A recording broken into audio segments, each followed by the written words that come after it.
Hello class. I'm just going to begin this audio lecture on just discussing some of the key points from your Olson book in Chapter 11, your dimensional analysis book. You're assigned to read Chapter 11, which is titled Flow Rates and Dosage Rates for Intravenous Medication.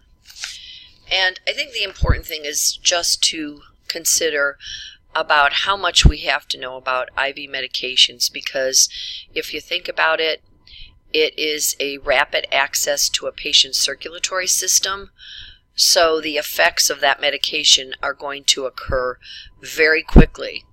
So we as nurses have to keep our patients safe, and we really have to know a lot about the medication, the dosages, possible side effects, and to really consider if the amount of a particular medication is going to be safe for our patients, okay? Because you will find out immediately if it isn't, because your patients will probably have a very quick serious side effect in regards to the delivery of the medication. So this could be a fatal situation if we really don't have the knowledge about the medication. I think you have to also consider, don't be afraid of IV medications. When you have a good access, where you know that the medication is going to be given exactly where you want it to, primarily in the vein, and that you understand the action of the medication, really the purpose of why your patient is getting that medication, and then what do I need to assess in regards to the outcome of this medication? Is it providing exactly what I wanted it to, or did my patient experience some side effects that I wasn't happy he did? For instance, if we're giving an IV medication such as antibiotics, and that's one that we frequently provide to the patient per that route. Is it assessing or assisting in helping him clear up his infections? And we have to assess other data to determine if this is the correct choice of medications for this patient. And that might be to obviously assess our patients. How are his symptoms manifesting? Is he getting better? Is his fever down? Say, for instance, if he's getting antibiotics for pneumonia, is his cough better? Is he bringing up purulent mucus? Assessing his white blood cell count. Is his fever down? All these things are to be considered that kind of give us an idea that the medications we are providing are doing what we want them to do. And so really it is the responsibility of us as registered nurses to calculate carefully exactly what the dosage is and to prepare it according to the manufacturer's instructions, and then to administer it the way it was meant to be administered, in a safe way to obviously provide optimal results from that particular medication. Because certain medications, when we're giving it in the route of the IV route, should be particularly administered by the certain instructions from the manufacturer, and just what we know as nurses from our literature that provides the information on that particular medication.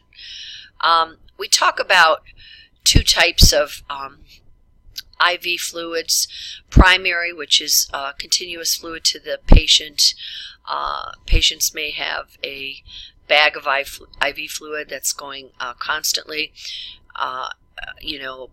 particularly like 80 mLs an hour, 100 mLs an hour, 125 mLs an hour, with a particular type of solution. And we talked about that last week in regards to why is that solution infusing with your patient? What is the reason? Because as you know, there are different types of medications, and we can look at those as either hypotonic, hypertonic, or isotonic. And all medications that we deliver through an IV obviously are going to be on an IV pump, because we want to make sure that if 80 mLs are to be delivered every hour, that's exactly what should be delivered. And your responsibility when you come in to take care of your assigned patient is to verify that the solution is correct, that the IV is going at the ordered rate, and that the IV site looks good, that there's no signs of infiltration, patient isn't complaining of any pain, and that you're aware of exactly what date that IV site was put in, because there are policies that hospitals want us to abide by as to when IV should be changed, just to prevent any complications, okay? So,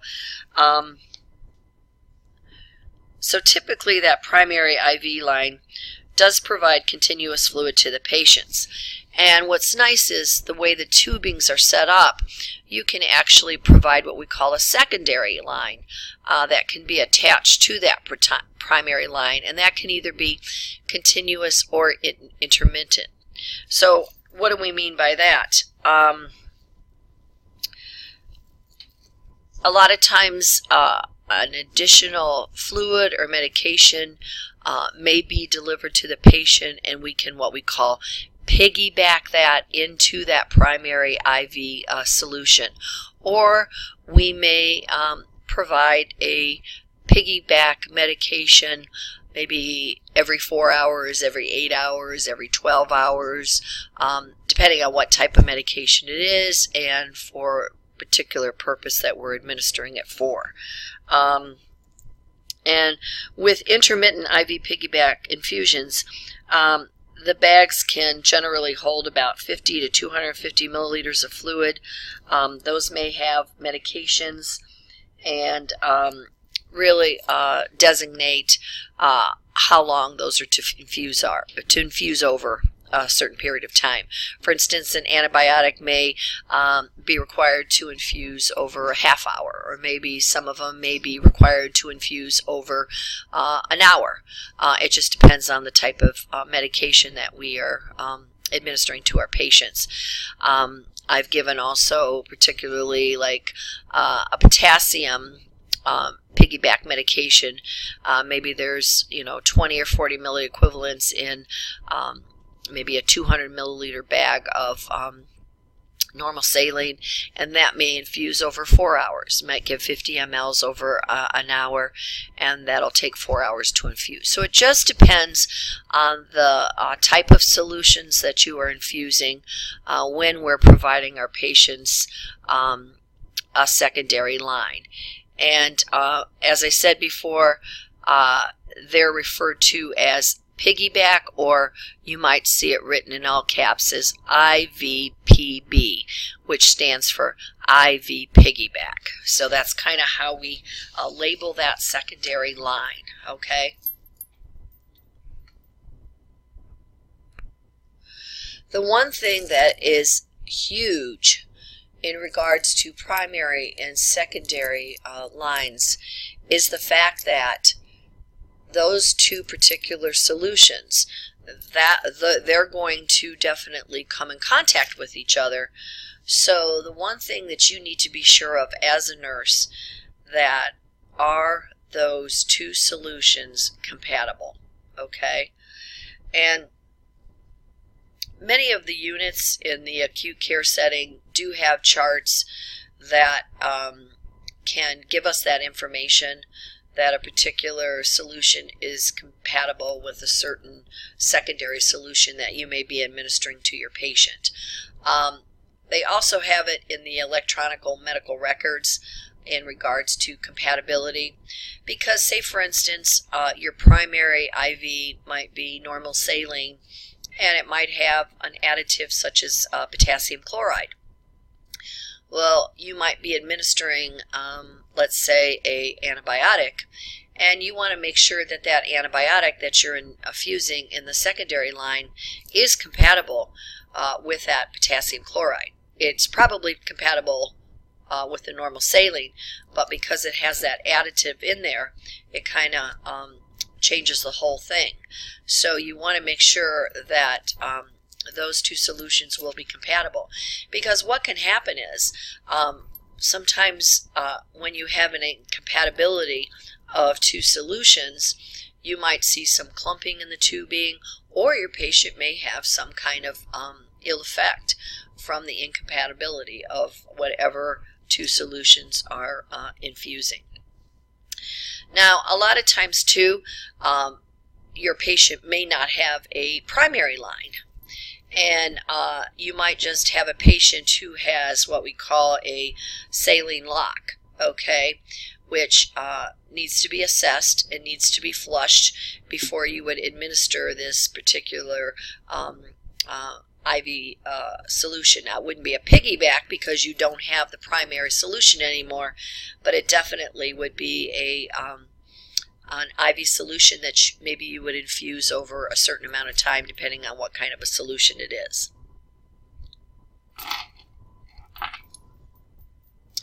And again, as I said before, those secondary lines as piggyback or IV piggybacks must be checked for compatibility. And sometimes those intermittent, this just shows an example of about approximately how much fluid you would infuse over maybe 20 minutes to 60 minutes. And, we call them more saline locks than HEP locks because we don't flush them with heparin anymore. We just flush them with normal saline. And units now have pre-filled flush syringes that we use for our patients' saline locks to make sure that they're patent and that they are in proper place before hanging any type of IV medications. And what I like to do too is, even after I flush it and I check for any redness or soreness around the site, I just wait a few minutes after I start the infusion just to make sure the patient's tolerating it well, because you'll notice sometimes, like especially potassium chloride, many times that might be a little bit irritating to the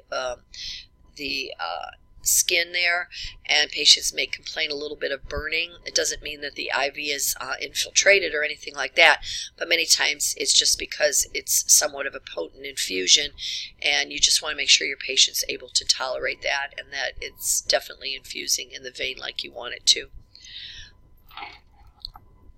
And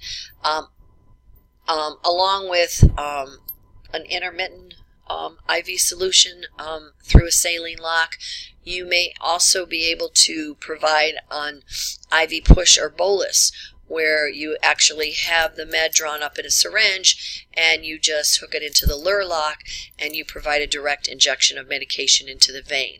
An example of that would be maybe like a glucocorticoid, like a steroid, like a Solumedrol, or maybe IV furosemide.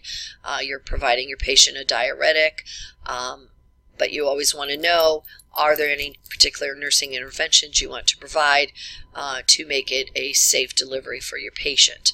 So that's another way that you can provide medications through the vein or the circulatory system. Also, there's syringe pumps, which is a syringe with a med is inserted into the pump, and there's also volume control sets, which are small containers called a burette, which is connected to the IV, and we use that a lot with either your geriatric or your pediatric patients, because maybe we are providing the patient a smaller dose and we want to be very careful that minute amount of medication is only what is being delivered, because you obviously understand with pediatric patients the dosage of medications are going to be a lot less than we would give to an adult patients.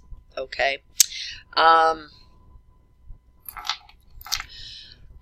When we're providing patients' primary and secondary infusions, you'll note that for instance, if you're giving an antibiotic maybe every 6 hours per IV piggyback, you'll notice that the secondary bag will be higher as it is infused, so the pressure will be higher than the primary bag. And then once that secondary infusion infuses, the primary solution will begin to infuse. And this is all set up real well with our electronic pumps. And if you're one that needs to see the visual, please refer to your Olson book on page 306. It has the typical setup of a primary infusion along with the secondary infusion. And as you can see, you'll notice where that secondary infusion is kind of piggybacked into that particular port, almost a few inches below the bag and the primary infusion. And there's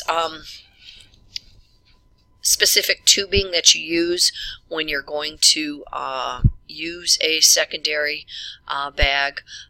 So you want to make sure that when you choose that tubing that you choose the correct tubing, okay? And then our pumps are so sophisticated now that you can actually plug in the numbers for your secondary bag, which will go as which will infuse into the patient as ordered. And then, like I said on this PowerPoint slide, that secondary infusion goes in, the primary solution will begin to infuse. So they both won't be infusing at the same time. But I think there is a way on the pumps that you can control that if you want that to happen. But for the most part, since the secondary bag is only going to hang for a short time, probably not much more than an hour, it's fine that that goes in and the primary IV shuts off. Okay, so that's basically primary and secondary infusion setups. And like I said, please refer to the picture, and you're going to make sure too that that secondary bag is hung higher. And as you notice in that primary infusion, there's kind of like a hook that goes through the top hole on that primary infusion bag, and those are provided in the tubing bags so that you can hang that primary infusion bag lower than the secondary infusion bag. Okay, hopefully that all makes sense. And on page 307, you'll notice the Baxter tubing that I mentioned about secondary medication sets. So you want to make sure that you are using the correct tubing when you administer these types of primary and secondary infusion. And just to elaborate on IV pushes, as I said before, it really is infusing a small amount of medication in a short period of time, where you actually connect a syringe to that lure lock and administer the medication directly into the vein. You can also do a IV push if a patient would have, for instance, a primary IV infusing. You could see towards the lowest port near the patient's site where the IV is put in. You could administer an IV push in that way. The picture on page 313 really shows that. But again, you have to make sure that the medication that you are administering in the syringe per IV push route is compatible with your primary solution, particularly if it has some type of additive. And remember, an IV push, as it says on the sidebar of that particular page, an IV push generally involves medications administered over a short period of time. So be sure to verify the following: the need for the drug, the route, the concentration, the dose, the expiration date, and clarity of the solution. And also, it's really important that when you are administering a IV push medication, that you know exactly how fast you're supposed to give that medication. you may not see all nurses adhere to that, but it's really important that you make sure that you do. Sometimes you may only be able to give maybe like 1 ml over 1 or 2 minutes. So if you're given 4 mLs, you might have to be in that room about 4 or 6 minutes as you administer that medication. But that is necessary that you do that at all times to make sure that your patient is safe and will not have a serious abrupt side effect concerning that medication that you are given. Some of them may require rapid administration, but others really require the medication to be given more slowly. And that's the kind of information that you need to obtain before you go into the room and administer these types of medications, okay? And just to kind of clue you to what your instructors in clinicals will be expecting, they're going to want to know all this information before you go into the room to begin administering this, okay?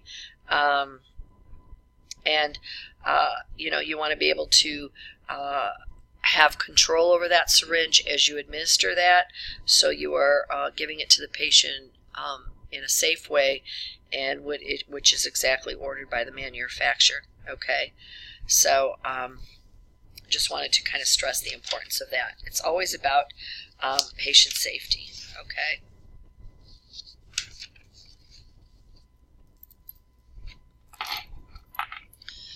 And I'm not even going to talk about these calculation examples, because really I'm not too crazy about using formulas. We really should be calculating our dosages for our patients' meds by dimensional analysis. So these are some practice questions. They came from your book, and again, you have some questions that you could you know, do at the end of the chapter. Okay. There's also a real nice case study on page 326 about a woman who is admitted to the labor room with a diagnosis of preterm labor. It just kind of helps you to determine, you know, what the flow rate is and other instructions in some of the reconstituted medications that's been ordered for her. So it'd be a good idea to, you know, maybe practice that, those calculations in regards to this case study. They give you a lot of a list of orders, and then ask you a few questions about some of the medications. So this is pretty much most of the important information from your chapter 11 in your Olson book. So hope that helps a little bit. Okay.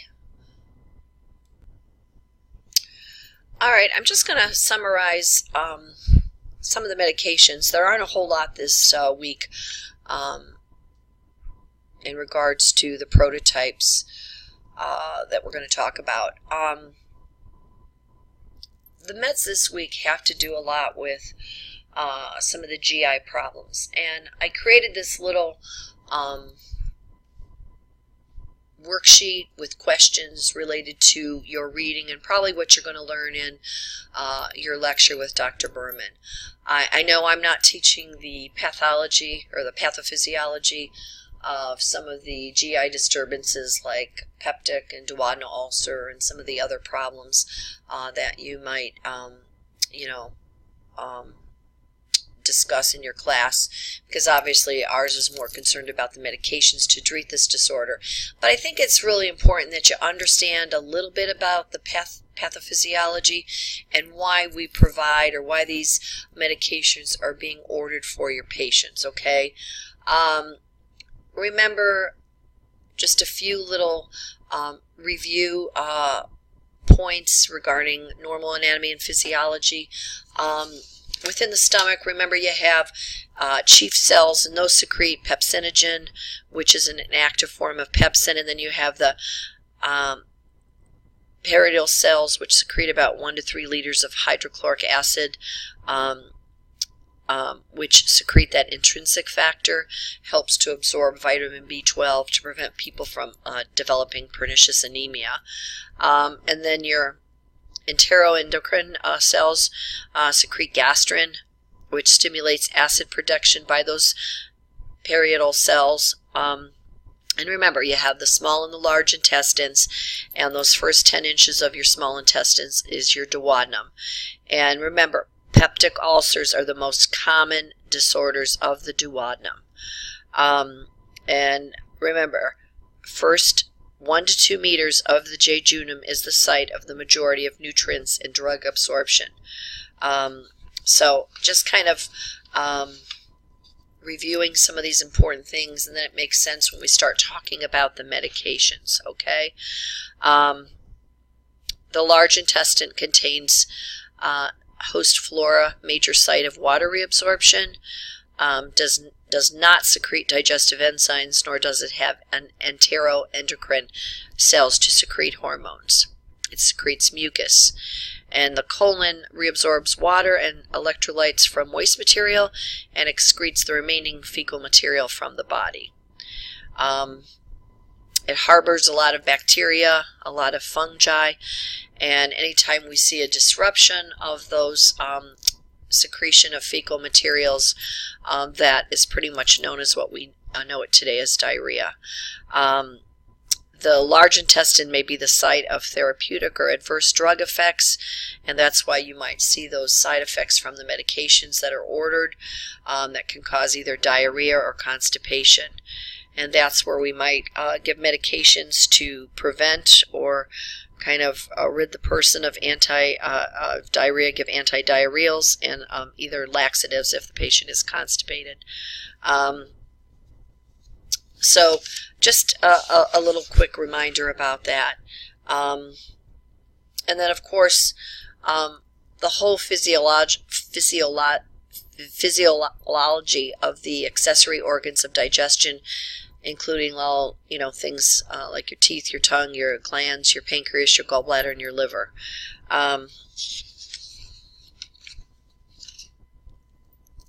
remember, the process of how we digest food is definitely regulated by hormones and our nervous system, okay?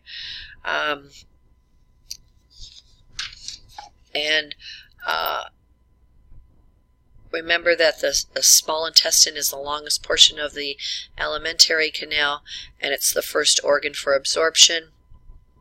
And as I said before, the large intestine hosts flora and major site of water reabsorption. And the liver, again, is involved and is the most important accessory digestive organ, okay?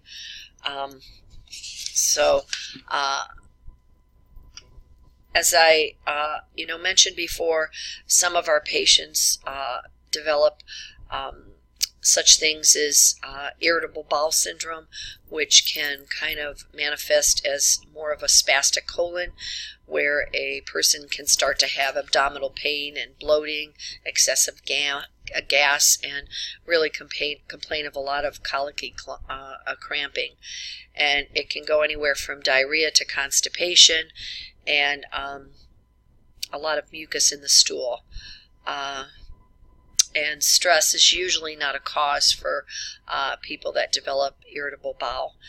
And then there's also the H. pylori, the gram-negative bacteria, associated with about 70% of patients with peptic ulcer disease. About 60 to 80% of patients with duodenal ulcers are infected with H. pylori. So just wanted to kind of remind you a little bit about that, okay, in regards to our medications. We don't have a lot this week, but I think it's important that you kind of go over this pathophysiology of why we give these medications and what kind of an action are we trying to achieve from these. The first drug I'm going to talk about is dicyclamine, which is also known as Bentyl. And this has been around a long time, was approved back in the 1950s. So as you can see, it's a pretty old drug, and we're still using it today. It can be given either PO or IM. Therapeutically, it's a anti-spasmodic, and pharmacologically, it's an anticholinergic.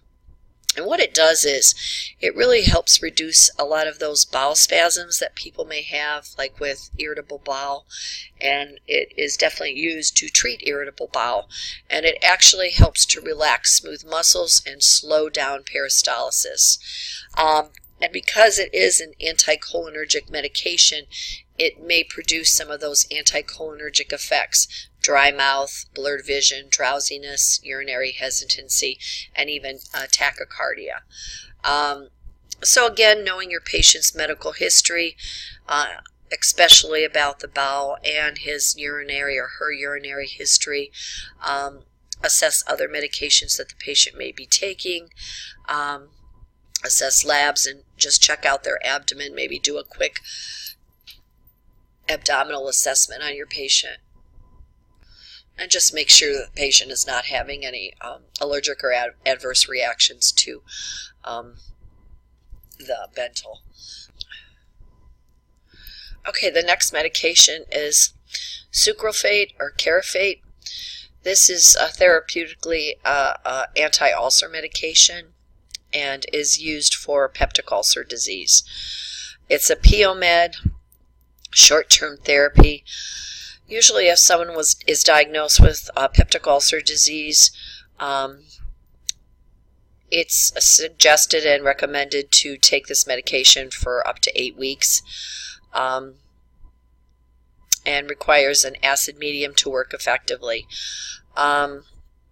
It's used for peptic ulcer disease, GERDs, and many times we see carafate given with critical patients to prevent bleeding from stress-related gastritis. It's not used for people who develop ulcers because maybe they take too many NSAIDs.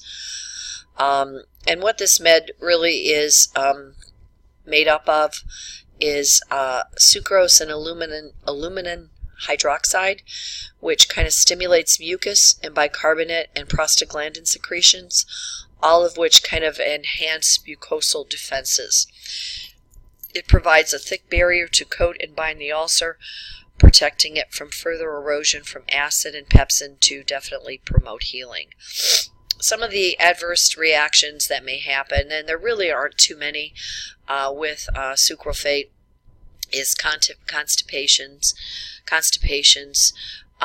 If people are also on a PPI, it will reduce its effectiveness. If it binds to other drugs, such as digoxin or warfarin, phenytoin, and tetracyclines, it may decrease their absorption and effectiveness of those drugs. If someone is taking other antacids and other meds, those should be taken about 2 hours before and after their dose of sucralfate. To be effective, it really needs to be taken 4 times a day, okay? Not a whole lot of side effects, and a few of the nursing implications before and after administration is obviously knowing your patient's medical history, meds that they're taking, assess labs and H. pylori testing, again abdomen, and just make sure they're not having any GI problems with constipation and things like that. The next medication is omeprazole or Prilosec. It's an anti-ulcer protein pump inhibitor. Usually the recommended dosage of this is about 20 to 60 milligrams daily BID. When someone again is diagnosed with a ulcer, it's recommended to be on this type of medication for about 4 to 8 weeks. Therapy of an active duodenal and gastric ulcer. Some people take it for GERDs to just maintain less acid in the area to prevent those symptoms of GERDs to reoccur. Might be used for people who have really erosive esophagitis or heartburn. And what it does is reduces acid secretion in the stomach by binding irreversibly to those enzymes H+ and K+. Some of the side effects are headache, nausea, diarrhea, rash, and some abdominal pain. And it has been known to cause some blood disorders, causing fatigue and weakness. This has been around a long time too, approved in 1989, and it's only recommended that this medication be given for short time use, maybe 4 to 8 weeks. They've seen through people taking this maybe longer than 4 to 8 weeks that a person may have an increased risk for osteoporosis and may have more incidence of related fractures of the hip, wrist, and spine. And so those are things to consider if you're on it longer than what the recommended time is for omeprazole. Okay? And then another thing that you may see it used in the Zollinger-Ellison syndrome, tumors of the GI tract, can be used with antibiotics to eliminate the H. pylori bacteria, and can be used to prevent peptic ulcer disease in patients taking NSAIDs.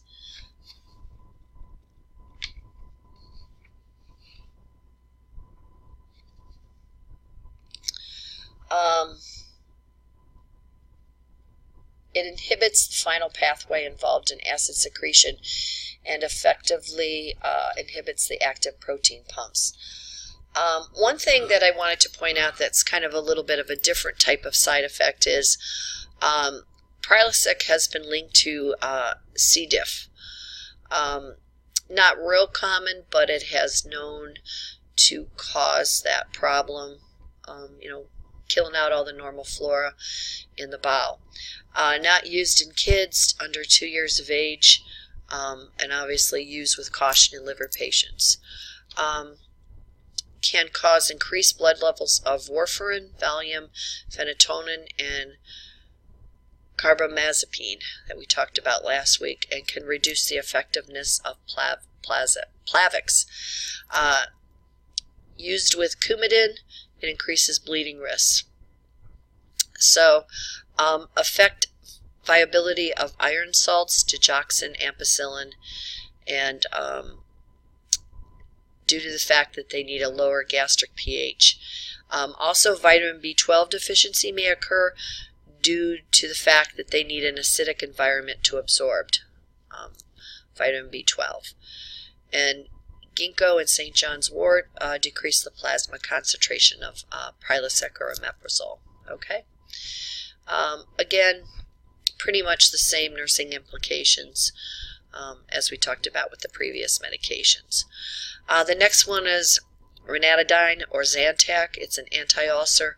This is a pharmacologically an H2 receptor antagonist, and it actually helps to heal ulcers, especially peptic ulcer disease, duodenal ulcer, gastric ulcers, and helps with the hypersecretory conditions that may cause heartburn or GERDs. This one actually acts by blocking H2 receptors on the parietal cells in the stomach to decrease acid production. Both daytime and nocturnal basal gastric acids are suppressed. It can be given PO, IV, or IM. Usually PO, it's 150 to 300 milligrams every day after evening meal, and IV or IM, it's 50 milligrams every 6 to 8 hours by infusion or bolus. The big side effect that you may see with Zantac is blood dyscrasia such as neutropenia, which means white blood cells are decreased, causing your patient to be more at risk for infection, and thrombocytopenia, meaning that platelets counts are low, causing your patients to bleed. Confusion among the elderly or high IV doses, and high doses can cause gynecomastia for males. Okay.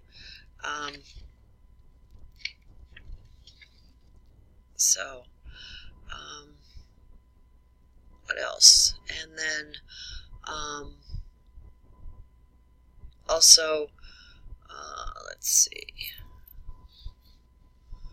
I'm trying to look for anything that may Antacids should not be given with 1 hour, and smoking also decreases the effect of medication, and vitamin B12 and iron deficiency may occur due to the fact they need an acidic environment to absorb. Okay. Let's see. I think that's it. It's important as nurses that we assess your patient's smoking history, because smoking does have an effect on the medication. Not only does this cause gynecomastia with men, but it can also cause impotence and loss of libido in men. Other than that, use with alcohol, ETOH, and sulfonylureas and salicylates and warfarin can increase the risk. So those are some of the things that you might want to think about. So those are pretty much the meds for this week. Hopefully this little lecture helps to kind of put things more in perspective. We'll kind of discuss this in class. I have another worksheet for you. I'll look and see if we can kind of maybe do a case study. I think there's one in your book that kind of show the use of these medications with a particular type of patient. So maybe we'll go over that this week on these meds, since there aren't that many. But again, our meds this week are dicyclamine or Bentyl, which is an anti-spasmodic, sucralfate, which is Carafate, an anti-ulcer used for peptic ulcer disease, and then omeprazole, which is Prilosec, which is an anti-ulcer. This one is a protein pump inhibitor. And then the fourth one that we talked about was ranitidine, or Zantac, which is an anti-ulcer or H2 receptor antagonist.